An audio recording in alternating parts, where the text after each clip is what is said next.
Hi. The video you're about to watch is intended for educational purposes only. It is in no way intended to mock the subject at hand and all parties involved. All video and audio files are copyright of their respectful owners. Viewer discretion is advised.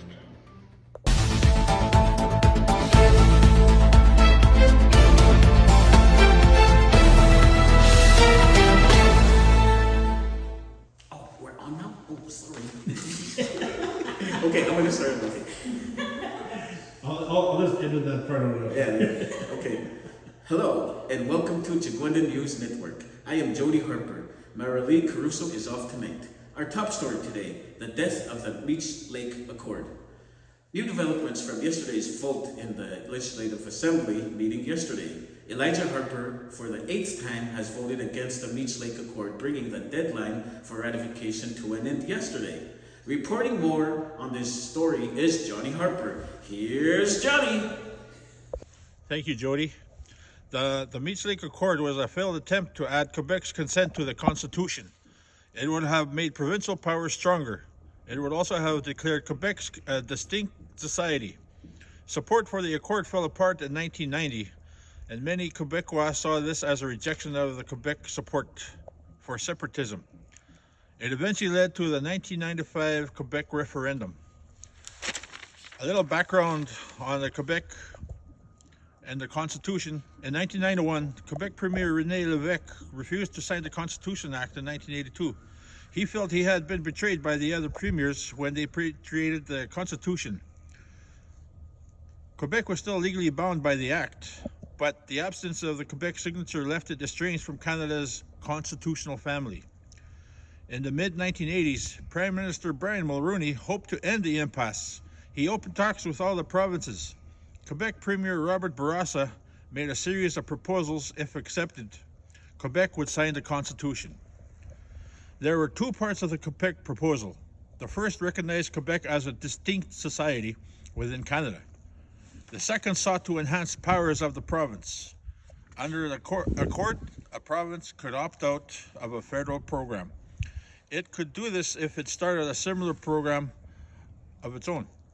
The Accord also gave the provinces a role in selecting people for the Senate and the Supreme Court. It required at least one First Minister's Conference each year, and it required that the issues of the Senate reform and the fisheries be discussed in those meetings. All of the premiers of the provinces agreed to that package, and it was known as the Meech Lake Constitutional Accord of 1987. And in 1987, the public reaction to the Accord was popular.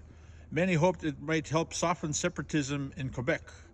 But over the next 3 years, critics emerged. Pierre Trudeau came out of retirement to oppose the Accord. He felt it would weaken federal power.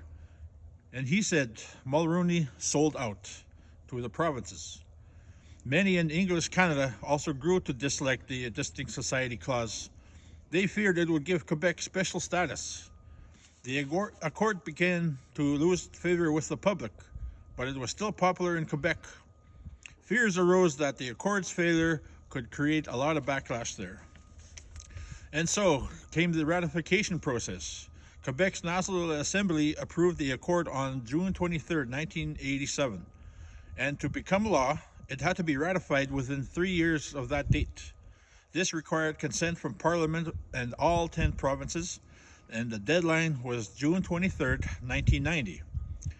And in early June 1990, all premiers agreed to ratify the Accord, but support unraveled on June 23rd. In Manitoba, all parties had agreed to endorse the Accord, but it still required public hearings. The legislature could dispense with these. It just needed the consent of all members, but one member in particular, Elijah Harper, did not consent. So as a result, the Accord did not come to a vote in that province. And adding this story is out in the field is Jolene Harper. Jolene. Thank you, Jody.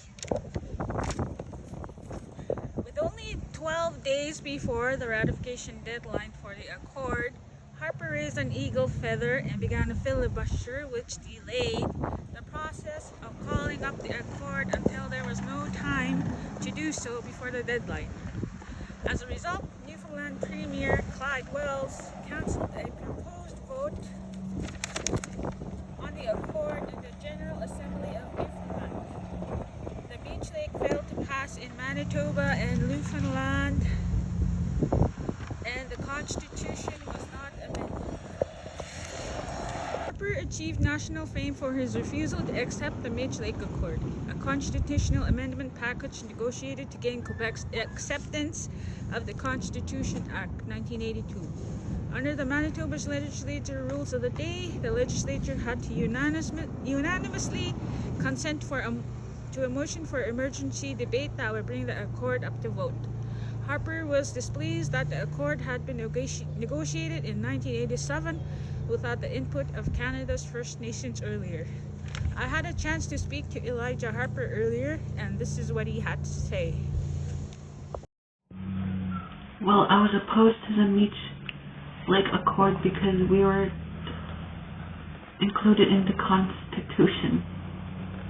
We were able to recognize Quebec as a distinct society, whereas we as Aboriginal people were completely left out. We were the first people here, First Nations of Canada. We were the ones that made treaties with the settlers that came from Europe. These settler people and their governments didn't recognize us as a nation, as a government, and that is why we opposed the Meech Lake Accord.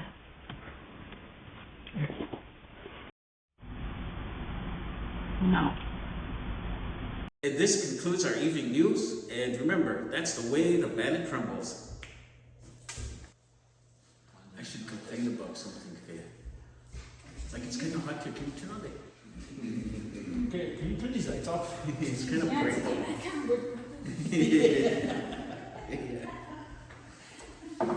I should be recording. Yeah, it's recording right It's now. recording right now? Okay. Is this decaf? I asked for real coffee. And where's my Danish? Where's my Danish? Where's my Danish? Huh? Jeez, and this light is too bright here. Can you turn it down, please? I can't work in these conditions. I can't work in these conditions. Okay, All right, wait, hold on. camera one. Camera two. Wait a minute, watching it. Oh, is it? Yeah, it's it.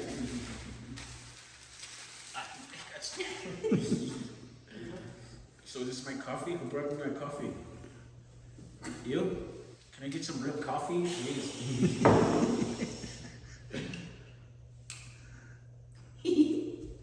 Okay. Are we ready? All right. All